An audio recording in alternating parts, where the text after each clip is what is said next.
Hello and welcome to Breakfast All Day. I am Christy. That is Matt. That is Alonso. We're all here in our respective boxes to talk about Artemis Fowl.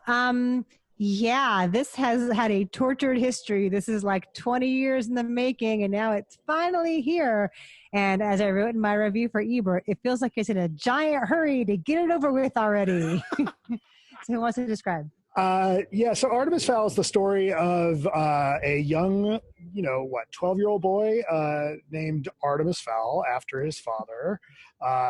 His father played by Colin Farrell. And this young man is played by Ferdia Shaw. Ferdia Shaw, grandson of Robert Shaw. Right, so he should stay away from sharks. We all should. Right, Robert Shaw, Jaws. Welcome to the party. And a playwright, by the way. He wrote The Man in the Glass Booth. Oh, right. Anyway, all of those are more interesting and probably better artistic endeavors than Artemis Shaw. At the beginning of the movie, his father has disappeared, and the press is outside the Fowl estate.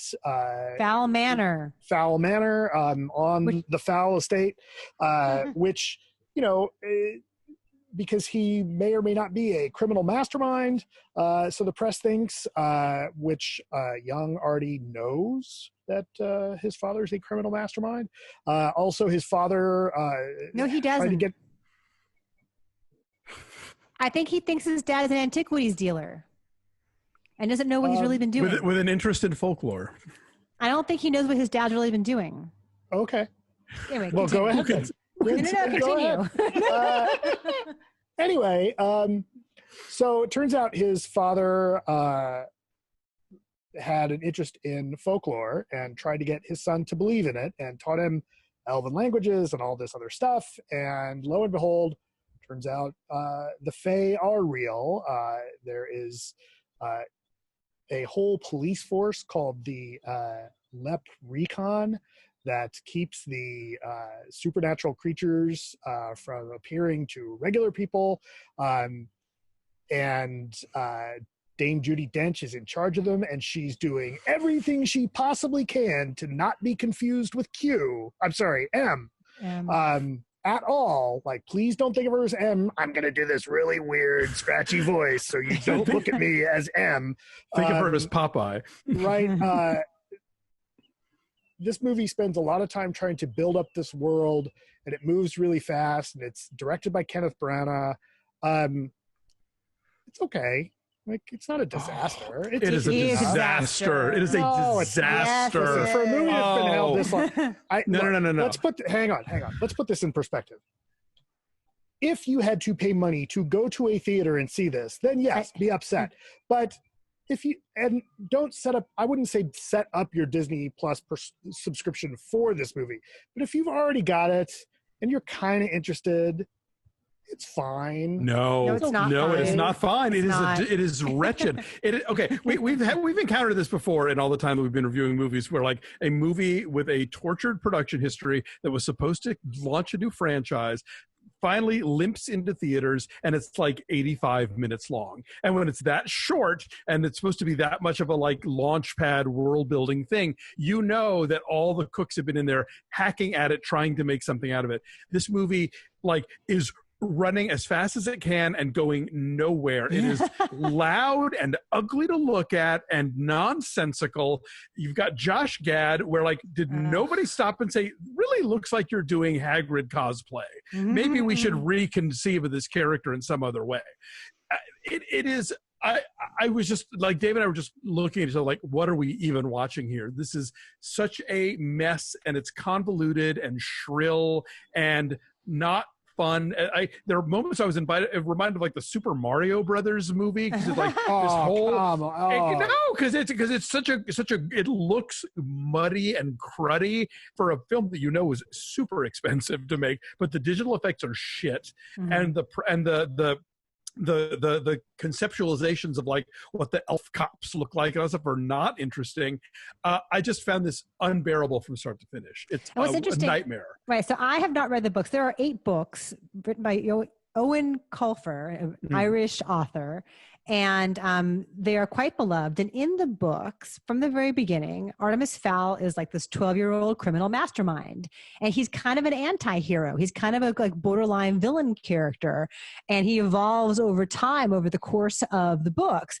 What they've done here, what the writers have done here, is like softened him and to make him more accessible from the beginning. And the result is that he's less interesting. He's kind of dull. Like he's kind of impish and kind of subversive. Like he'd rather go surfing than go to school, and who wouldn't, you know? But that's really, he's kind of like a wide-eyed pawn when he discovers the whole underground world of fairies is real. He's kind of like dazzled by it all, and he's like, but also a super genius. Also a super genius. But he's super, super boring. Like there's nothing to him. They've taken the meat out of what I guess in theory made this character interesting, just to make him more accessible to a wider audience. The meat of this movie right before the credits roll is 85 minutes.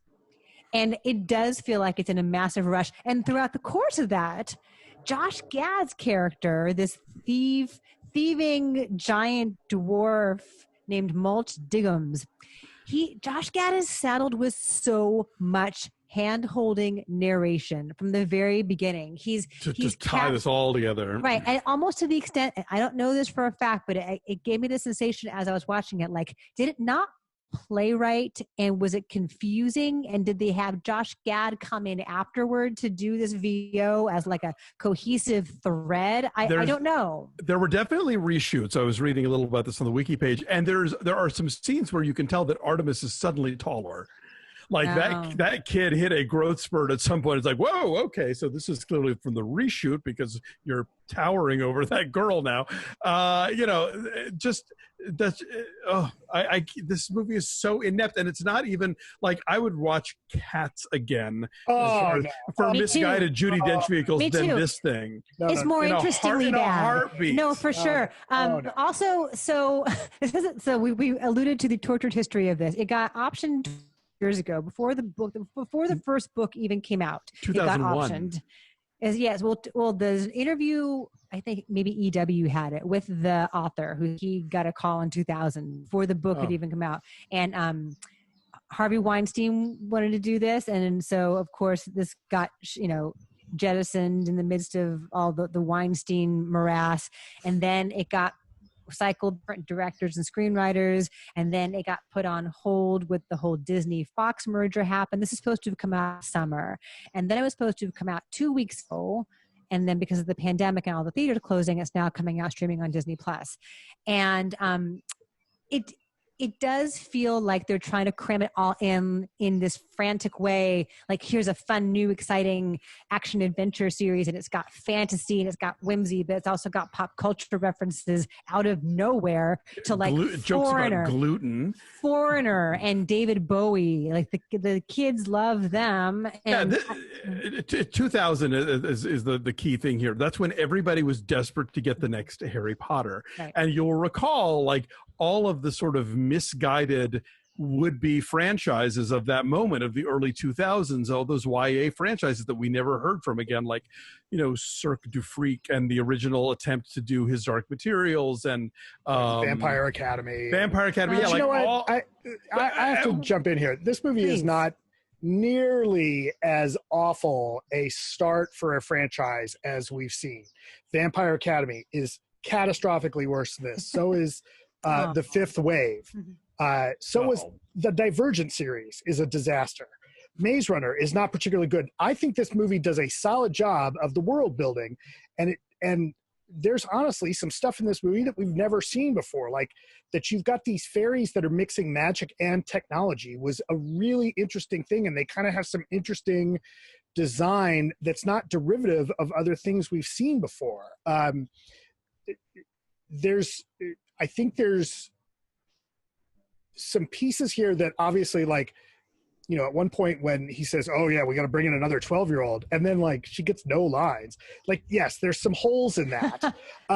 One of two black characters, and she's like stuck hanging out at the house. But as these movies go, this one's okay. It's not, I felt like it moved along fine. Yes. Does it have a tortured history? And yes, does it feel like there's probably some studio interference, maybe not quite as bad as, say, like Batman and Robin. This is even better than something like that. I was okay with this, right? I do think they overly soften his character. There's moments where you see him like he's talking smack to the school therapist, right? And once the movie kind of gets going, you do start to see that young Artemis Fowl is the smartest one in the room. And I think the movie does okay with that. But, you know, this could be tightened up. This probably, you know, like it goes on too long at the end. But I didn't hate this the way you guys did. I don't think it's a disaster. To be clear, I'm not reviewing the tortured history, because sometimes, you know, you can squeeze something out of it. And even like, you know, I did kind of like that first Cirque du Freak movie. I wouldn't have minded if they'd done some other ones. But no, I could just tell within the first 10 minutes, like this was just, the rudder was off the ship. And it just feels desperate and flailing. And I didn't find anything about it that I found particularly interesting. And, you know, it's like sometimes you can sort of squint at a movie and see, well, okay, maybe if this could have turned in. I don't even know what this was supposed to be or how this would have worked. We were talking earlier about how the other movies we reviewed this week are both like well over 2 hours long. This could have done with a little more padding, a little more meat to it as far as character development goes. Yeah. I would like to know more about these people. Holly, the cute little ambitious police elf, Cop, who becomes his sidekick, and they have like a sort of prickly Judi first. Yes, she is that totally. I mean, I would like to know more about her. I mean, there's again the niece of the Nonzo Anozi butler character literally gets like one thing to do, and that's running from a troll that's marauding through the house. Matt, on the point you made about the mixture of the old and the new, like when you first see that underground Haven City, and it's like sort of a mixture of like the rough hewn with the high tech, like some of that's kind of cool, you know. Some of the imagery is kind of cool, and well, like when we first meet Holly, and she's like out of nowhere yelling, "I want to clear my dad's name." You're like, oh, that was clearly a subplot that was probably better established at some point. But now it's just like we have to mention that so they can come up again later. You know, I do wonder things like that. Yeah, I do wonder though if because this is at like 11% currently on the tomato meter. It was a $125 million production. I am curious to see if they do indeed plan on continuing with this franchise, because it's an inauspicious start. I would be super shocked, but you never know. I mean, what's really interesting is that that this would have gone into theaters. I'm kind of gobsmacked. I feel like in summer at a prime summer spot. I feel like in a way Disney sort of dodged a bullet. Like no, Disney Plus is the perfect home for it. You know, it's no strange magic. Well, that's awful in a whole exciting different way. If only this had more bad covers of pop songs in it. True. Anyway, I'm saying 2. I said 2, which it feels generous at this point, but it's like, you know, it's in focus. Mm-hmm. Matt? Hey, that's my line. 5.5. Okay. 5.5. This movie is not, it's okay. Okay. How high were you when you watched it? Not. How many Moscow mules? Not at all. None. Stone cold sober. All right, fine. I resent the implication. I know. I was so proud of myself. I got a joke in my Ebert review about how the MacGuffin doohickey thingy that they're all chasing after looks like a butt plug. It does. And I got that joke in my review. So thank you to my editor Brian Tallarico for get that joke. It's an acorn. That's why it's the aculum. Like that's the name. By the way, do not do a drinking game where you drink every time they say the name of the doohickey, or you will die of alcohol poisoning.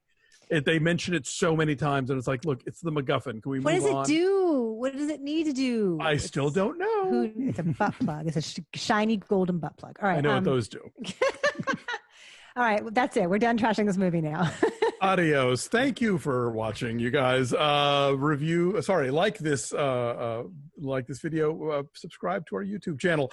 Follow us at BeFastAllDay on Twitter, Instagram, and Facebook, and check out our Patreon page at patreon.com/BeFastAllDay. Lots of fun stuff there from TV recaps, exclusive reviews that often our members pick for us. So become a subscriber and get access to lots of great stuff. It's always great to spend time with you guys. Thank you for working us into your week. We hope you're all well. Take care of yourselves and each other, and we'll see you next time.